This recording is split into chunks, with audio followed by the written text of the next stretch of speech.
क्या आप जानते हो कि डायबिटीज जैसी बीमारियों का भी इलाज अब बैक्टीरिया की मदद से हो सकता है? या फिर किसी खेत में उगने वाली कॉटन अपने आप को प्रोटेक्ट कर पाती है इंसेक्ट से। ये सारी चीजें पॉसिबल हो पाती हैं बायोटेक्नोलॉजी के वजह से। और आज हम इस वीडियो में क्लास 12th बायोलॉजी का चैप्टर नंबर 10 जिसका नाम है बायोटेक्नोलॉजी एंड इट्स एप्लीकेशन, इस पूरे चैप्टर को डिटेली समझेंगे। हम जानेंगे कि बायोटेक्नोलॉजी कैसे हमारी डेली लाइफ को और प्रोडक्टिव बना रही है। सारी चीजें डिटेली ब्रेकडाउन होगी, जितने भी इंपॉर्टेंट चीजें हैं। आपका बस इतना काम है कि इस वीडियो को लास्ट तक देखना है और देखने के बाद द टोटल एनसीईआरटी को सब्सक्राइब जरूर कर लीजिएगा। तो चलिए शुरू करते हैं। बायोटेक्नोलॉजी का यूज आज हेल्थ केयर, एग्रीकल्चर, डायग्नोसिस और जेनेटिक इंजीनियरिंग में हो रहा है। चलिए अब जानते हैं मेजर एरियाज को जहां पर बायोटेक्नोलॉजी और उसके प्रिंसिपल का यूज होता है। सबसे पहले एरिया है एग्रीकल्चर का, जहां पर जीएम क्रॉप्स यानी genetically modified crops paste resistant बनाने के लिए, इन सारी चीजों के लिए बायोटेक्नोलॉजी यूज होती है। दूसरा सेक्टर है मेडिसिन का, जहां पर इंसुलिन, वैक्सीन, जीन थेरेपी, इन सारी चीजों में यूज होता है। थर्ड सेक्टर है इन्वायरमेंट का, जहां पर बायो रेमिडिएशन के लिए इसका यूज होता है। फोर्थ आता है इंडस्ट्रीज, जैसे कि एंजाइम बनाने के लिए, फर्मेंटेशन के लिए और एक्सेट्रा।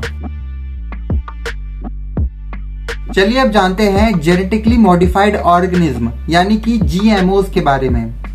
ऑर्गेनिज्म जिनके जीन को मॉडिफाई किया गया हो, यूजुअली फॉर बेटर यील्ड और पेस्ट रेसिस्टेंट या फिर कोई न्यूट्रिशन की क्वालिटी ऐड करने के लिए, तो हम उनको बोलते हैं जीएम क्रॉप। इसकी कुछ एग्जांपल हैं, जैसे कि बीटी क्रॉप्स यानी बैसिलस थोरैन्जेनेसिस। ये बैक्टीरिया बैसिलस थोरैन्जेनेसिस प्रोड्यूस करता है क्राई प्रोटीन को और इस जीन को कॉटन प्लांट में डाला जाता है, तो इसका नाम कन्वर्ट होके हो जाता है बीटी कॉटन। ये जो क्राई प्रोटीन होता है, ये बहुत सारे इंसेक्ट के गट में जाकर उनकी लाइनिंग को डिस्ट्रॉय कर देता है, जिससे पेस्ट मर जाते हैं।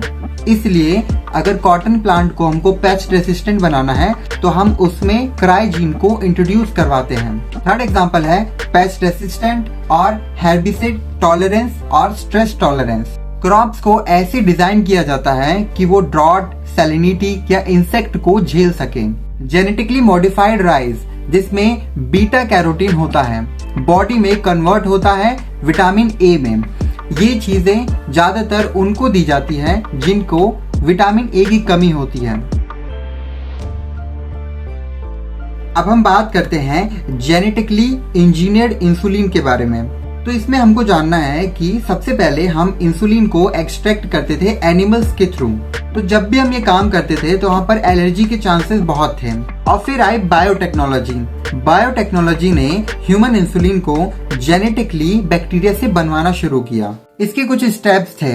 सबसे पहले था ह्यूमन इंसुलिन जीन को प्लाज्मिड वेक्टर में डालना, फिर inserted into E coli.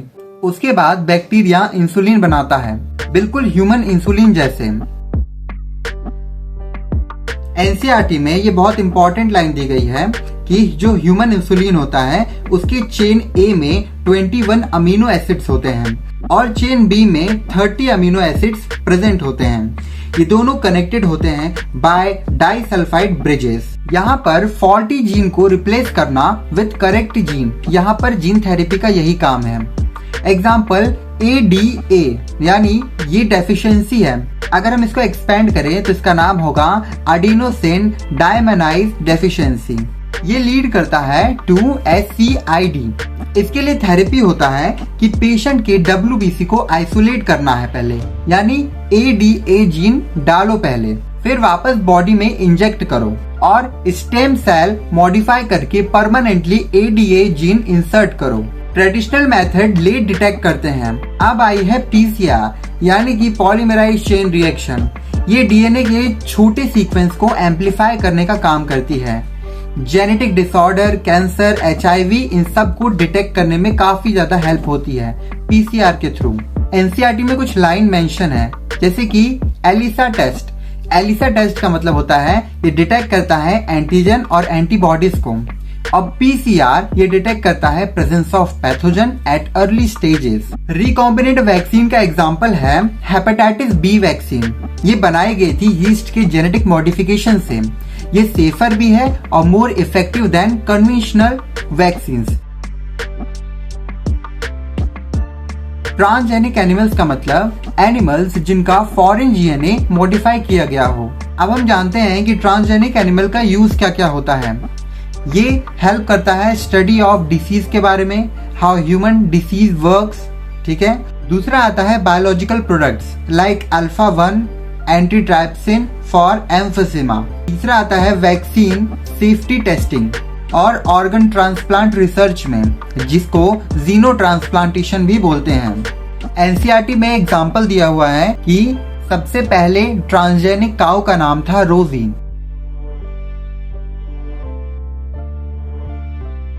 Biotechnology से जुड़ी कुछ एथिकल कंसर्न भी है। इसमें सबसे पहले आता है बायोपिरेसी, यानी कि इंडिजिनस नॉलेज को विदाउट परमिशन यूज करना। एग्जाम्पल नीम एंड टर्मरिक के मेडिकल यूजेस पे पेटेंट्स। इसी में दूसरा आता है बायो पेटेंट, मतलब जीन्स ऑर्गेनिज्म टेक्निक्स, इस पर पेटेंट लगा लेना।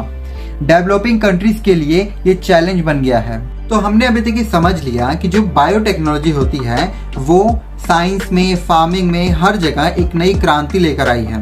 तो ये चैप्टर सिर्फ आपके क्लास 12 के लिए इम्पोर्टेंट नहीं है, बल्कि आपके लिए भी ये चैप्टर बहुत इम्पोर्टेंट है, ठीक है। तो ये चैप्टर स्कोरिंग होने के साथ साथ इम्पोर्टेंट भी है। तो अगर आपको ये वीडियो पसंद आया हो तो लाइक जरूर कीजिएगा और सब्सक्राइब जरूर कीजिएगा द टोटल एनसीईआरटी को। जाने से पहले कुछ इंपॉर्टेंट डायग्राम को भी देख लेते हैं जो कि एनसीईआरटी से लिए गए हैं। सबसे पहले इंपॉर्टेंट डायग्राम है structure of genetically engineered insulin. दूसरा इंपॉर्टेंट डायग्राम है डबल चेन इंसुलिन फॉर्मेशन। तीसरा मोस्ट इंपॉर्टेंट डायग्राम है BT cotton cry protein pathway. चौथा है एडीए डेफिशिएंसी ट्रीटमेंट डायग्राम। पांचवा है ट्रांसजेनिक एनिमल एग्जांपल्स। कुछ एक्सपेक्टेड बोर्ड क्वेश्चंस भी मैं आपको बता देता हूं जो कि पीवाईक्यू स्टाइल में दिए गए हैं। यहाँ पर आपको टाइप और क्वेश्चन मार्क्स और क्वेश्चन तीनों चीजें दिख रही होंगी, तो आप देखते जाइए इन सब चीजों को। सबसे पहले अगर शॉर्ट आंसर की बात करें तो इसमें what is BT cotton, how does it work, ये 2 नंबर में आ सकते हैं। शॉर्ट में ही दूसरा है what is gene therapy, give one example. और शॉर्ट में तीसरा है what is biopiracy, give one example. और लॉन्ग में explain how human insulin is produced during rDNA technologies, जो कि 5 नंबर या 4 नंबर में आ सकता है।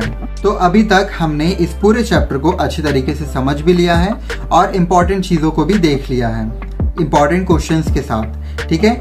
आपका बस अब इतना काम बनता है कि द टोटल एनसीईआरटी को सब्सक्राइब कर लीजिए और आपके लिए क्लास 12 बायोलॉजी के लिए यहाँ पर प्लेलिस्ट भी मैंने बना के रखी हुई है, तो आपको यहाँ पर हर चैप्टर मिल जाएगा। आज हमारा चैप्टर 10 कंप्लीट हो गया है और बाकी 3 चैप्टर और बचे हैं, तो इन तीनों चैप्टर को हम साथ में मिलकर कंप्लीट करेंगे, ठीक है। तो तब तक के लिए द टोटल एनसीईआरटी पे बने रहिए और पढ़ते रहिए।